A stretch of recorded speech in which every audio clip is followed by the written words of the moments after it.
থেকে এসে এই যে লাইনে দাঁড়ায় যে আমরা প্যানিক সৃষ্টি করি, এইটা করা যাবে না। সুস্থ মতো গাড়ির কাগজ নিয়ে হেলমেট নিয়ে আপনি নিরিবিলি আসেন।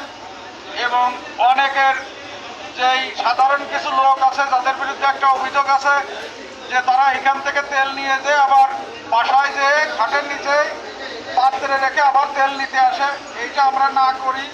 এই দেশটা আপনার আমার আমাদের সকলে, এই দেশটা ভালো থাকলে আমরা সবাই ভালো থাকবো, দেশটা খারাপ হলে আমরা সবাই কিন্তু খারাপ থাকবো। এই দেশকে ভালোবাসার দায়িত্ব আমাদের সকলের। এই জন্য সকলের প্রতি আবেদন যে শৃঙ্খলা বজায় রাখেন। আর আমরা যে এইভাবে আসি, এইভাবে এসে আমাদের ডিউটি করতে আমাদেরও ভালো লাগে না।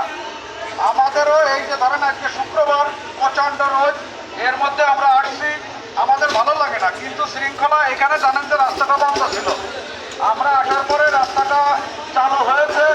এই জন্য আমাদের আসতে আপনারা বাধ্য করেন, আমাদের আসতে বাধ্য করবেন না। সকলের শৃঙ্খলা বজায় রাখুন, সুন্দরভাবে তেল নেন, ঘরে ফিরে যান, নিরাপদ সড়ক নিরাপদ সমাজ গড়ে তুলুন। ধন্যবাদ। আসসালামু আলাইকুম।